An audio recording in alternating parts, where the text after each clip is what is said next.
Singkat saja, dari pertanyaan tadi sebetulnya ada dua hal yang perlu kita pilah.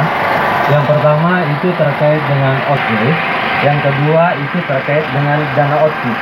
Itu ada dua hal. Terkait dengan pada saat ini yang dilakukan adalah melakukan membuat payung hukum atas keberlakuan dana otsus yang 2% dari gaun nasional. Jadi revisi itu ditujukan untuk memberikan payung agar dana otsus itu masih bisa berlangsung pada tahun-tahun berikutnya. Apabila pasal itu tidak direvisi, boleh saya jawab dulu Pak ya. Jadi apabila pasal 34 ayat 3 tersebut tidak direvisi yang khususnya terkait keberlakuan 2% tadi, maka payung hukum untuk penganggaran di tahun 2021 2022 itu tidak ada. Sedangkan otsusnya sendiri itu sepanjang undang-undangnya masih ada, maka akan tetap ada kebijakan tersebut karena ini amanat dari Undang-Undang Dasar pasal 18B yang menyatakan bahwa ada pengakuan dan penghormatan dalam kehususan daerah. Hal yang sama berlaku di Aceh, Jogja, DKI, Papua dan Papua Barat. Pertanyaan berikutnya, kenapa tidak terasa kan begitu? Nah mungkin kita di sini harus memang semua pihak melakukan introspeksi dan inilah mungkin dalam konteks tata kelola yang harus kita rapikan untuk pengelolaan dana otsus itu. Karena sebagian besar mungkin belum menyentuh pelayanan-pelayanan mendasar tadi. Sungguh cukup banyak dana otsus yang digelontorkan, bahkan kalau seandainya dibagikan tadi itu pasti cukup. Tapi tidak-tidaknya di sini yang perlu tujuan dari revisinya itu adalah memberikan payung hukum terhadap keberlanjutan dana otsus tadi. Masalah otsus sendiri itu tentu akan diputuskan pada level yang lebih tinggi karena dalam konteks satu undang-undang ada DPR di sana, ada pemerintah di sana, dan ada tokoh-tokoh Papua dan masyarakat Papua di sana. Nah itu mungkin dua hal tersebut yang menjadi pembeda dan concern kita dalam revisi adalah memberikan payung hukum tadi. Mungkin masalah terasa tidak terasa dan optimal tidak optimal, mungkin saatnya kita bersama-sama membantu mengawasi dan melihat kalau bisa dalam tata kelolanya nanti pelibatan seluruh pihak sampai dengan tingkat kampung itu ada dalam konteks mengawasi dana otsus. Memang dalam berbagai perjalanan ke Papua, bahkan kami sempat tanya Mama di Sentani malah belum tahu apa itu dana otsus. Ini memang sungguh miris dan perlu kita lakukan perbaikan dari sisi tata kelola. Nah dana tersebut itulah yang kita berikan payung hukum dalam keberlanjutannya di pasal 34 ayat 3 tadi itu. Nah, jadi itu satu hal tentang otsus, yang satu hal tentang otsus itu untuk hal terkait otsus itu mungkin penetapan atau kebijakannya itu pada level yang lebih tinggi, yakni mungkin DPR, pemerintah Papua, pemerintah Papua Barat dan seluruh tokoh masyarakat di Papua. Itu konteks revisi undang-undang. Begitu Pak, makasih ya Pak.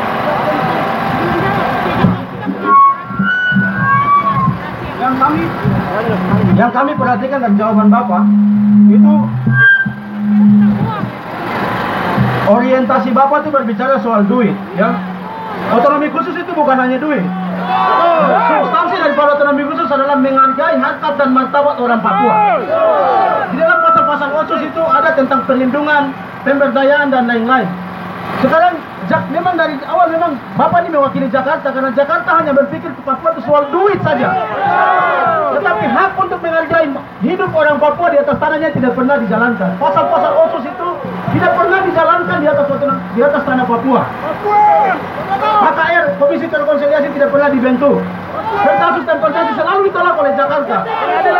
Jadi Papua itu tidak membutuhkan jalan, jembatan, uang, duit dan lain-lain. Papua membutuhkan bagaimana bisa hidup damai, enak, aman, merdeka di atas tanahnya. Jadi coba kalau bikin mindset Anda tentang uang itu orang Papua tidak butuhkan uang. Tidak ada uang juga dia bisa hidup, tanahnya subur.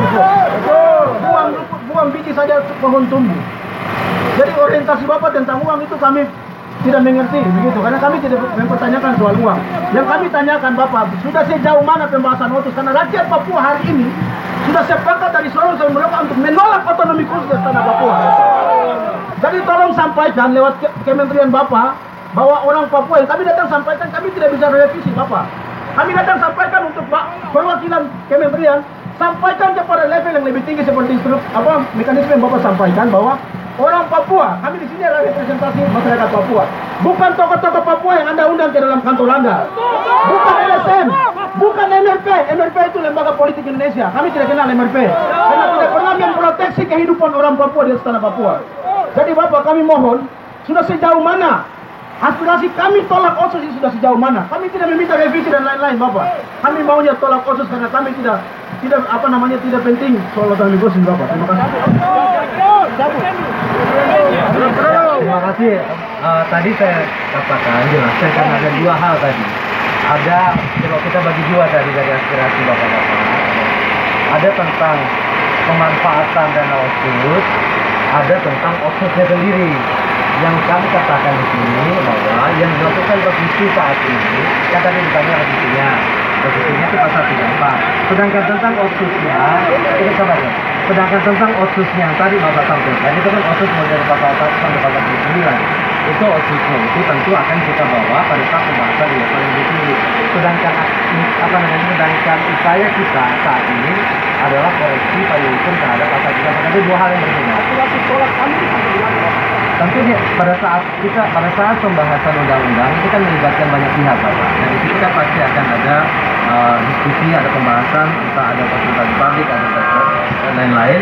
Mungkin di situ, tapi dalam hal ini ada dua hal substansi yang tadi kami sampaikan, tidak ada substansi tentang payung hukum 34 yang harus kita lakukan perbaikan. Ada substansi OSUS dari pasal 1 sampai 9. Mungkin begitu, Pak. Tapi prinsipnya tadi yang disampaikan mulai dari tadi pagi sampai dengan tadi disampaikan yang pertanyaan, tentu kita akan tampung karena memang instrumen kita dalam konteks OSUS itu adalah perdasi dan tentu sampai dengan saat ini belum semua perdasi itu tuntas dan harapan kita bukan ada sudah bukan jadi oke, boleh saya terangkan Pak ya.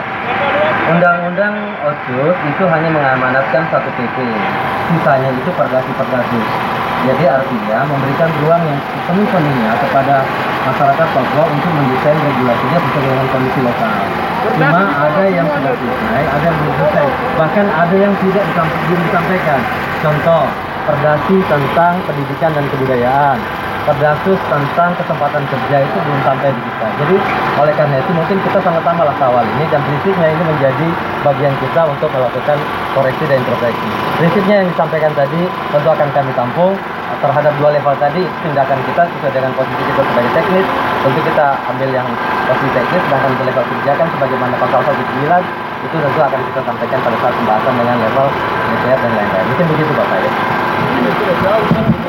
Sejauh mana kita punya pernyataan kemarin itu? Pernyataan yang kemarin itu DP, Pak MUP dan tokoh adat manapun kalau kita tidak minta itu. Tapi kita meminta yang kemarin sudah kita dari internal dari kementerian itu. Apakah itu ada pembahasan atau tidak? Tuntutan kami yang kemarin. Karena itu perwakilan dari rakyat Papua, bukan elit politik. Jadi, apakah Bapak dorong sudah bahas kemarin yang kita tuntut, yang kita kasih masuk itu, apakah pembahasannya udah sampai di mana internal Bapak-bapak? Yang itu yang kita ingin tahu. Kita tidak ingin untuk mau perpanjang A dan B dan mau berjilid-jilid, kita tidak bahas itu, kita tidak pusing. Karena tanpa ada OSUS, orang Papua bisa hidup. Orang Papua tidak ada, orang Papua tanpa OSUS tidak bisa hidup.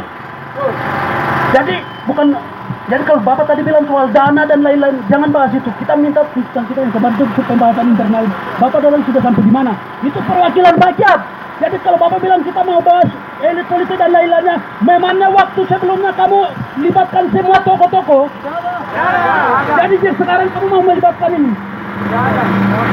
Itu tidak pernah melibatkan, bahkan gabung dalam Republik ini juga tidak pernah melibatkan orang-orang Papua, jadi percuma. Tidak ada pembahasan lain-lain. Kita minta yang kemarin itu saya pembahasan internal sampai di mana?